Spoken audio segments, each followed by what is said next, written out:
Tahawwur റാണയെ NIA ഡൽഹിയിൽ ചോദ്യം ചെയ്തുകൊണ്ടിരിക്കുന്നു. 18 ദിവസമാണ് കസ്റ്റഡിയിൽ കൊടുത്തിരിക്കുന്നത്. CGO കോംപ്ലക്സ് ആണ് ഭീകരവിരുദ്ധ ആസ്ഥാനം. ഡൽഹിയിലെ അവിടെ ആണ് റാണയെ ചോദ്യം ചെയ്തുകൊണ്ടിരിക്കുന്നത്. ദിവസം 8 മുതൽ 10 മണിക്കൂർ ചോദ്യം ചെയ്യുന്നുണ്ട്. അദ്ദേഹത്തിന് പ്രത്യേക ഭക്ഷണമില്ല, ആവശ്യമുണ്ടോ എന്ന് ചോദിച്ചു. ആവശ്യമില്ല എന്ന് പറഞ്ഞു. പക്ഷേ ഒരു ഖുറാനും പേപ്പറും ഒരു പേനയും വേണമെന്ന് ആവശ്യപ്പെട്ടു. ചില കാര്യങ്ങൾ എഴുതി അറിയിക്കാൻ വേണ്ടിയായിരിക്കാം. എന്തായാലും ആ കാര്യം സാധിച്ചു കൊടുത്തു. വൈദ്യപരിശോധന എല്ലാ ദിവസവും നടത്തുന്നുണ്ട്. അഭിഭാഷകരെ ഒരാളെ കോടതി മുഖേന ലഭിക്കും. അതുപോലെ തന്നെ മുഖ്യ അന്വേഷണം ഉദ്യോഗസ്ഥ ചോദ്യം ചെയ്തുകൊണ്ടിരിക്കുന്നത് ജയ റോയി എന്ന DIG ആണ്. ജയ റോയിയും അതോടൊപ്പം തന്നെ അവർ NIA IG ആശിഷ് ബത്രയും ഇവർ രണ്ടുപേരുമാണ് റാണയെ ചോദ്യം ചെയ്തുകൊണ്ടിരിക്കുന്നത്. NIA ചീഫ് നമുക്കറിയാം, സദാനന്ദ ദത്ത. അദ്ദേഹം ബോംബെ ഭീകരാക്രമണം 2008 നടക്കുമ്പോൾ അവിടുത്തെ കമ്മീഷണറായിരുന്നു. അദ്ദേഹത്തിന് പരിക്കേറ്റിട്ടുണ്ട്. അജ്മലിനെ ജീവനോടെ പിടിച്ചത് അദ്ദേഹം തന്നെ. അദ്ദേഹമാണ് ഇപ്പം NIA ചീഫ്. സദാനന്ദ ദത്തയുടെ മേൽനോട്ടത്തിലാണ് IG ആശിഷ് ബത്രയും ജയ റോയിയും റാണയെ ചോദ്യം ചെയ്തുകൊണ്ടിരിക്കുന്നു.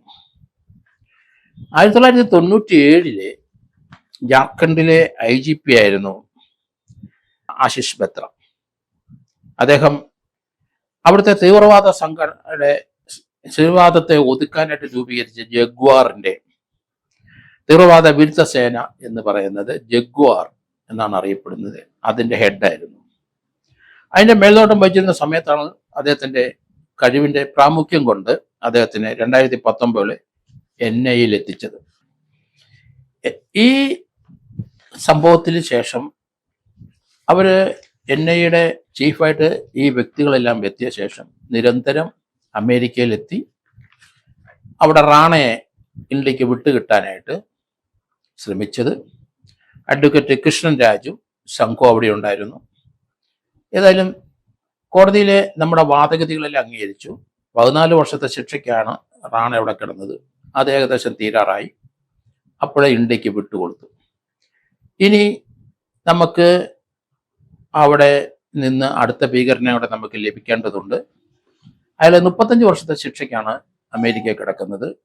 അതുകൊണ്ട് ആ 35 വർഷത്തിൽ ഏകദേശം 10-15 വർഷത്തോളമേ അവിടെ ജയിലിലായിട്ടുള്ളൂ. 2009 റാണയെയും എറ്റ്ലിയെയും അവിടെ അറസ്റ്റ് ചെയ്ത് US തടവിൽ പാർപ്പിച്ചത്. ഏകദേശം 16 വർഷത്തോളം ഇപ്പം അവിടെ കഴിഞ്ഞുകൂടിയിട്ടുണ്ട് എറ്റ്ലി. 35 വർഷത്തെ ശിക്ഷയാണ്. അതുകൊണ്ടാണ് ചില നിയമ തടസ്സങ്ങളൊക്കെ ഉണ്ടായിക്കൊണ്ടിരിക്കുന്നത്. എന്തായാലും ഇന്ത്യ ഇപ്പോഴും വളരെയധികം പ്രത്യാശയോടെ ഇരിക്കുന്ന ഒരു കാര്യം തന്നെയാണ്. അമേരിക്ക തീർച്ചയായിട്ടും അവസാനം വിട്ടുകൊടുത്തേക്കും എന്നാണ് കരുതുന്നത്. നമുക്ക് 2008 ബോംബെ ആക്രമണ സമയത്ത് അതിൻ്റെ പിന്നിൽ പ്രവർത്തിച്ച 3 ബ്രെയിനി പീപ്പിൾ ഉണ്ട്. അവർ തീവ്രവാദികളാണ്. അതിൽ റാണയെ നമുക്ക് കിട്ടി. അതുപോലെ തന്നെ ഹെഡ്ലിയെ നമുക്ക് ലഭിക്കാൻ നമ്മൾ ശ്രമിച്ചുകൊണ്ടിരിക്കുന്നു. അഡ്വക്കേറ്റ് കൃഷ്ണരാജിൻ്റെ നേതൃത്വത്തിൽ അവിടുത്തെ കേസിൻ്റെ പോസ്റ്റിംഗ് സമയത്തൊക്കെ പോകുന്നുണ്ട്, ഹാജരാകുന്നുണ്ട്, വാദഗതികൾ ഉന്നയിക്കുന്നുണ്ട്. ബോംബെ ആക്രമണം ആസൂത്രണം ചെയ്തത് തഹാവൂർ റാണയും ദാവൂദ് ഗിലാനിയും ഡേവിഡ് ഹെഡ്ലിയുമായിരുന്നു. അത് നമുക്കറിയാം. ദാവൂദ് ഗിലാനിയെ പറ്റി കൂടുതൽ വിവരങ്ങൾ അറിയേണ്ടിയിരിക്കുന്നു. തഹാവൂർ റാണയെ പറ്റി നമുക്ക് കൈ കിട്ടി. അയാളുടെ റോള് നമുക്ക് മനസ്സിലായി. ഹെഡ്ലിയുടെ റോളും നമുക്ക് മനസ്സിലായിട്ടുണ്ട്. എന്നാൽ ഹെഡ്ലി ഇപ്പോൾ അമേരിക്ക കിടക്കുമ്പോൾ ഈ റാണയെ ചോദ്യം ചെയ്ത് ലഭിക്കുന്ന വിവരങ്ങൾ വെച്ചിട്ട് വീണ്ടും പോയി ചോദ്യം ചെയ്യാനുള്ള അവസരം അമേരിക്ക കൊടുക്കും. ഏതായാലും NIA വക്കീല് റാണയെ ചോദ്യം ചെയ്ത സമയത്ത് അതിന് വേണ്ടതായ അദ്ദേഹം അമേരിക്കയിൽ നിന്ന് ലഭിച്ചിട്ടുള്ള ആ വാദഗതി സമയം ലഭിച്ചിട്ടുള്ള വിവരങ്ങൾ കൈമാറ്റം ചെയ്തിട്ടുണ്ട്. നമ്മുടെ NIA ഉദ്യോഗസ്ഥരും അമേരിക്കയിൽ ഇദ്ദേഹത്തിൻ്റെ ഒപ്പം ഉണ്ടായിരുന്നു. ബോംബെ ആക്രമണത്തിന്റെ പിറവിൽ പ്രവർത്തിച്ച ആരാണെന്ന് ഇന്ത്യക്ക് വ്യക്തമായിട്ട് അറിയാം. ലഷ്കർ-ഇ-തോയ്ബ മുന്നിട്ട് നിൽക്കുന്നു. അവിടെ പരിശീലനം ലഭിച്ച ആളാണ് എട്ലി. ഹർക്കത്തുൽ ജിഹാദി ഇസ്ലാമിയുണ്ട്. ഈ രണ്ട് തീവ്രവാദ സംഘടനകൾ ഇതിന്റെ പിന്നിലുണ്ട്. തഹാവൂദ് റാണയുണ്ട്, ദാവൂദ് ഗിലാനിയുണ്ട്, ഡേവിഡ് കോൾമാൻ ഹെഡ്ലി, പാകിസ്ഥാനിലെ ടെററിസ്റ്റ് സംഘടനകളിലെ ചില വ്യക്തികൾ. ഏതായാലും 10 ടെററിസ്റ്റുകാരിലെ 9 പേരെ നമ്മൾ വെടിവെച്ച് കൊന്നു. കസ്മലിനെ നമ്മൾ ഇവിടെ വിചാരണ നടത്തി അദ്ദേഹത്തിനെ തൂക്കിയും കൊന്നു. പക്ഷേ അമേരിക്കയിലെ ഇപ്പൊ കഴിയുന്ന എട്ലി ഒരു ഡബിൾ ഏജന്റ് ആണ് എന്നൊരു സംശയമുണ്ട്. പാകിസ്ഥാനും അതോടൊപ്പം അമേരിക്കയ്ക്ക് വേണ്ടി ചാരവൃത്തി ചെയ്യുന്ന വ്യക്തിയാണ്. അതുകൊണ്ട് ഡബിൾ ഏജന്റ് ആണ്. അതുകൊണ്ട് അമേരിക്കയിൽ നിന്ന് വിട്ടുകിട്ടാൻ ചില സാങ്കേതിക പ്രശ്നങ്ങളൊക്കെ ഉണ്ട്. എന്തായാലും ആ കടമ്പ നമ്മൾ കടക്കും എന്നാണ് കരുതുന്നത്.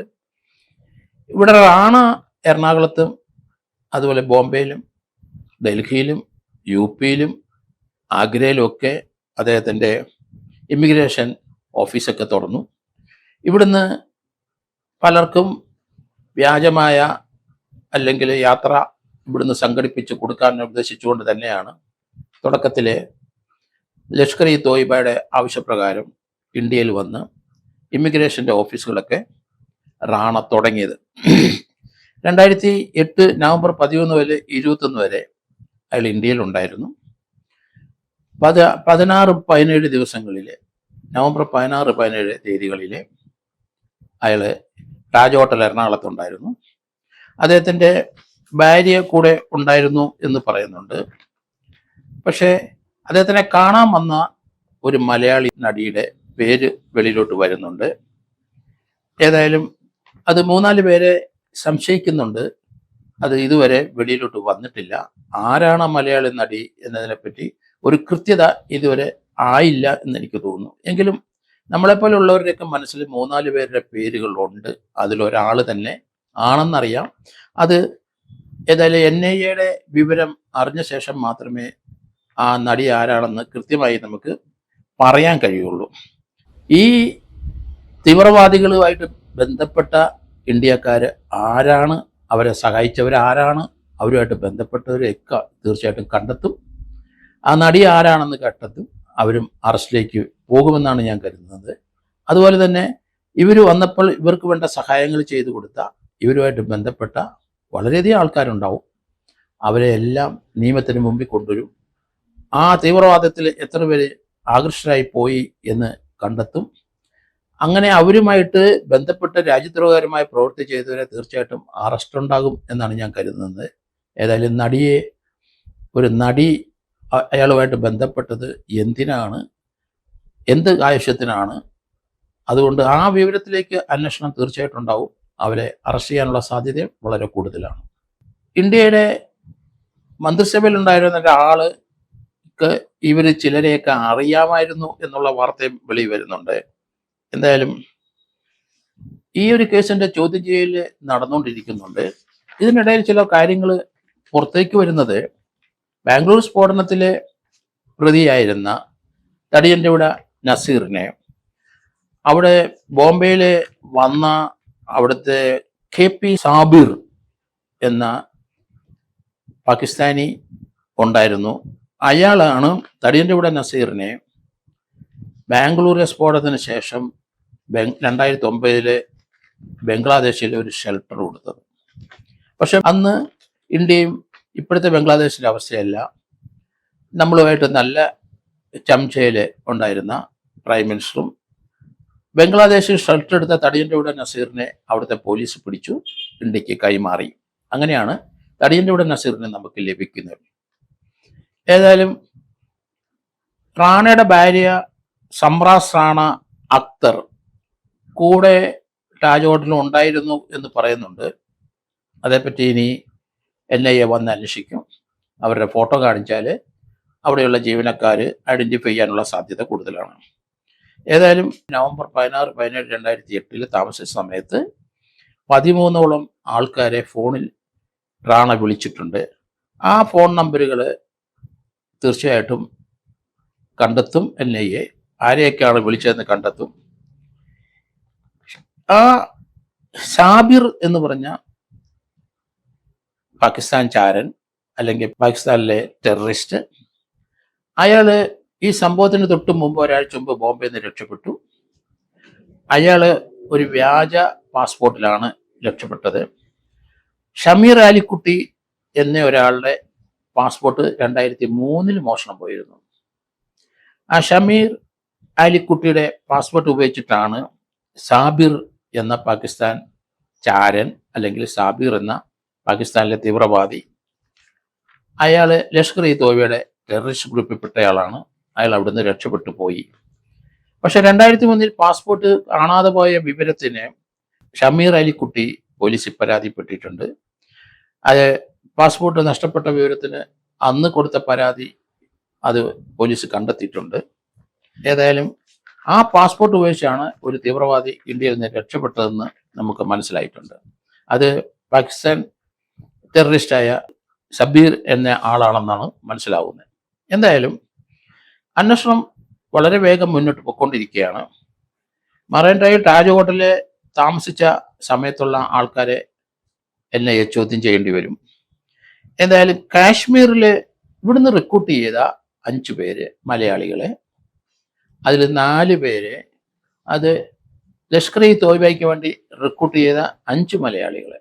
അതിനാണ് അവരെ റിക്രൂട്ടിങ് ബോംബെയിലും ബാംഗ്ലൂരും കേരളത്തിലും അതുപോലെ ഡൽഹിയിലും ഒക്കെ തുടങ്ങിയതിൻ്റെ കാരണം അതാണ്. 5 മലയാളികളെ ഇവിടുന്ന് റിക്രൂട്ട് ചെയ്യാൻ സാധിച്ചിട്ടുണ്ട്. അതിൽ 4 പേര് കാശ്മീരിലെ എൻകൗണ്ടറിൽ പാകിസ്ഥാനുമായിട്ടുള്ള എൻകൗണ്ടറിൽ കൊല്ലപ്പെട്ടിട്ടുണ്ട്. അതിൽ ഒരാൾ രക്ഷപ്പെട്ടു. ജബീർ എന്ന് പറഞ്ഞ ആൾ മലയാളിയാണ്. അയാൾ രക്ഷപ്പെട്ടിട്ടുണ്ട്. എന്തായാലും വളരെയധികം പ്രത്യാശ നൽകുന്ന ഒരു ഇൻവെസ്റ്റിഗേഷനാണ് ഇപ്പോൾ NIA നൽകുന്നത്. ഇന്ത്യയുടെ പല സ്ഥലങ്ങളിലും പല സംസ്ഥാനങ്ങളിലും എക്സ്പ്ലോഷൻ ഉണ്ടായി നമ്മൾ വിറങ്ങലിച്ചു പോയിട്ടുണ്ട്. കേരളത്തിലുണ്ടായി, ബോംബെയിലുണ്ടായി, ബാംഗ്ലൂരുണ്ടായി, ചെന്നൈയിലുണ്ടായിട്ടുണ്ട്. അതുപോലെ ഡൽഹിയിലെ ചില ഭാഗത്ത് ചെറിയ ചെറിയ ബോംബ് സ്ഫോടനങ്ങളെല്ലാം ഇന്ത്യയിൽ ഒരു കാലഘട്ടത്തിൽ ഉണ്ടായിക്കൊണ്ടിരുന്നു. ഏതായാലും അതിനൊക്കെ ഒരു ശമനമായി. ഈ അന്വേഷണത്തോടു കൂടി എന്താണ് യഥാർത്ഥത്തിൽ ഇന്ത്യയിൽ നടന്നത്, 93 ബോംബെ ഭീകരാക്രമണം, 2008 ഭീകരാക്രമണം, അതിനുമുമ്പ് നമ്മുടെ ഗുജറാത്തിലുണ്ടായ അവിടുത്തെ ഒരു ആഭ്യന്തര വകുപ്പ് മന്ത്രിയെ കൊന്നത് ഉൾപ്പെടെ സ്ഫോടനത്തിൽ, അത് ഗുജറാത്തിലുള്ള 4 പേരെ അന്നേ അറസ്റ്റ് ചെയ്തിരുന്നു. ഏതായാലും ഈ സ്ഫോടനങ്ങളുടെ പിന്നിൽ പ്രവർത്തിച്ച ബ്രെയിൻ ലഷ്കർ-ഇ തോയ്ബ ആണെന്നുള്ള കാര്യത്തിൽ യാതൊരു സംശയമില്ല. അവിടെ ട്രെയിനിങ് കിട്ടിയ വ്യക്തിയിലെ ഹെഡ്ലി അമേരിക്കയിലുണ്ട്. അയാളോടൊപ്പം സതീർത്ഥനായിരുന്ന റാണ ഇപ്പം നമ്മുടെ കസ്റ്റഡിയിലുണ്ട്. ഏതായാലും അടുത്ത ദിവസങ്ങളിൽ വളരെയധികം വിവരങ്ങൾ നമുക്ക് പുറത്തു കൊണ്ടുവരാൻ കഴിയും. കാരണം ആരൊക്കെയാണ് മലയാളികൾ ഈ ടെററിസ്റ്റ് ഗ്രൂപ്പുമായിട്ട് സഹകരിച്ചതെന്നുള്ള കാര്യങ്ങൾ വരും. അതോടൊപ്പം തന്നെ ഏതൊക്കെ ആൾക്കാരാണ് അൺഒഫീഷ്യലായിട്ടോ ഒഫീഷ്യലായിട്ടോ ഇവരെയൊക്കെ ബന്ധപ്പെട്ടതെന്നുള്ള കാര്യങ്ങളും പുറത്തു വരും. എന്തായാലും മലയാളികൾ ഇതിനകത്ത് തീവ്രവാദം മോഹിച്ച് പോയി, അത് അഫ്ഗാനിസ്ഥാനിൽ പോയി നമ്മൾ കണ്ടെത്തിയിട്ടുണ്ട്. അതുപോലെ പാകിസ്ഥാനിലെ അവിടുത്തെ ടെററിസ്റ്റ് ഗ്രൂപ്പിൽ പോയവരുമുണ്ട്. അവിടേക്ക് സ്ഫോടനം നടത്തി ഇവിടെ നിന്ന് പോലീസ് പിടിക്കുമെന്ന് പറഞ്ഞപ്പോൾ രക്ഷപ്പെട്ടു പോയ തടിയൻ്റെ നസീറിനെ ബംഗ്ലാദേശിൽ ഷെൽട്ടർ കൊടുത്ത വിവരം നമുക്കറിയാം. അയാളെ നമ്മൾ കസ്റ്റഡിയിലെടുത്തു. അങ്ങനെയാണ് തടിയൻ്റെ നസീർ എന്ന തീവ്രവാദിയെ മലയാളിക്ക് സുപരിചിതനായത്. ഏതായാലും വളരെയധികം വിവരങ്ങൾ NIA കണ്ടെത്തി കഴിഞ്ഞിട്ടുണ്ട്. അതിലെല്ലാ വിവരങ്ങളും ഇപ്പം പറയാൻ കഴിയില്ല എങ്കിൽ തന്നെയും കുറേയൊക്കെ വിവരങ്ങൾ പുറത്തേക്ക് വരുന്നുണ്ട്. ഏതായാലും ഈ ഒരു ഭീകരാക്രമണത്തിൽ അമേരിക്കയിലും അല്ലെങ്കിൽ ബോംബെയിലും ഒക്കെ ഭീകരാക്രമണം ആയിരക്കണക്കിന് ആൾക്കാർ കൊല്ലപ്പെടുകയും കോടിക്കണക്കിന് രൂപയുടെ നഷ്ടം നമുക്കുണ്ടാകും. പല കെട്ടിടങ്ങളും തകർന്നടിയുകയും ഒക്കെ ചെയ്ത് നമ്മൾ കണ്ടുകൊണ്ടിരുന്നതാണ്. അതിൻ്റെ പിന്നിൽ പ്രവർത്തിച്ചവർ ആരായാലും ശരി അവരെ കണ്ടെത്തണം. ആ കണ്ടെത്തുന്നതിനുള്ള ശ്രമം ഇന്ത്യ തുടങ്ങിയതിൻ്റെ ഭാഗം തന്നെയാണ് നമ്മളെല്ലാം NIA അവരുടെ പ്രവർത്തനം ഉറ്റുനോക്കാൻ കാരണം. ആ NIA പ്രവർത്തന മേധാവികളെല്ലാം വളരെയധികം കഴിവുള്ളവരാണ്. അവരുടെ പ്രവർത്തനങ്ങൾ വളരെ ശ്ലാഘനീയമാണ്. അവരെ അഭിനന്ദിക്കാതിരിക്കാൻ ഒക്കില്ല. എങ്കിലും അവരുടെ എല്ലാത്തിൻ്റെ ബ്രെയിൻ ഇന്ത്യയുടെ ഈ തീവ്രവാദ സ്വഭാവം അല്ലെങ്കിൽ തീവ്രവാദ സ്വഭാവത്തിലുള്ള ആൾക്കാരെ ലൊക്കേറ്റ് ചെയ്യാനും അവർക്ക് തീവ്രവാദികളായിട്ടുള്ള ബന്ധങ്ങൾ എത്രത്തോളം ഉണ്ടെന്നൊക്കെ ഉടൻ തന്നെ നമുക്ക് കണ്ടെത്താൻ കഴിയും. ഇന്ത്യയുടെ അത്യുന്നത പോസ്റ്റിലിരിക്കുന്ന അജിത് ഡോവൽ എന്ന ആ ഉദ്യോഗസ്ഥൻ്റെ ശ്രമഫലമായിട്ട് മാത്രമാണ് ഇന്ത്യയിൽ ഈ തീവ്രവാദത്തിന് ഒരു ശമനം ഉണ്ടായെന്നുള്ള കാര്യത്തിൽ സംശയമില്ല. ഇന്ത്യയിലെ IPS ഓഫീസർമാരിൽ ഏറ്റവും ബ്രെയിനി ആയിട്ടുള്ള അജിത് ഡോവലാണ് ഈ ഭീകരപ്രവർത്തനം അടിച്ചമർത്താനും അല്ലെങ്കിൽ ഇപ്പം റാണയെ അമേരിക്കയിൽ നിന്ന് കൊണ്ടുവരാനും അതിന് അവരെ ഇൻട്രോഗേറ്റ് ചെയ്യാൻ പ്രത്യേകം കഴിവുള്ള ഉദ്യോഗസ്ഥരെ നിയോഗിക്കാനും ഒക്കെ അതിൻ്റെ എല്ലാം പിന്നിൽ പ്രവർത്തിച്ച ബ്രെയിൻ അജിത് ഡോവൽ തന്നെ. അദ്ദേഹത്തിനെയും സംഘത്തിനെയും ഈ സമയത്ത് നമ്മൾ അഭിനന്ദിക്കുന്നു. അവരെ ഇന്ത്യയുടെ ഈ അഖണ്ഡതയ്ക്ക് എതിരായി നടന്ന പ്രവർത്തനങ്ങൾക്ക് ശമനം വരുത്താൻ അവരെ പ്രവർത്തി കൊണ്ട് തീർച്ചയായിട്ടും സാധിച്ചിട്ടുണ്ട്. വരും ദിവസങ്ങളിൽ എന്താണ് ഇന്ത്യയിൽ നടത്തിയത്, ആരൊക്കെയാണ് അതിൻ്റെ പിന്നിൽ എന്നുള്ള വിവരങ്ങൾ പുറത്തു വരുമെന്ന് ഞാൻ കരുതുന്നു.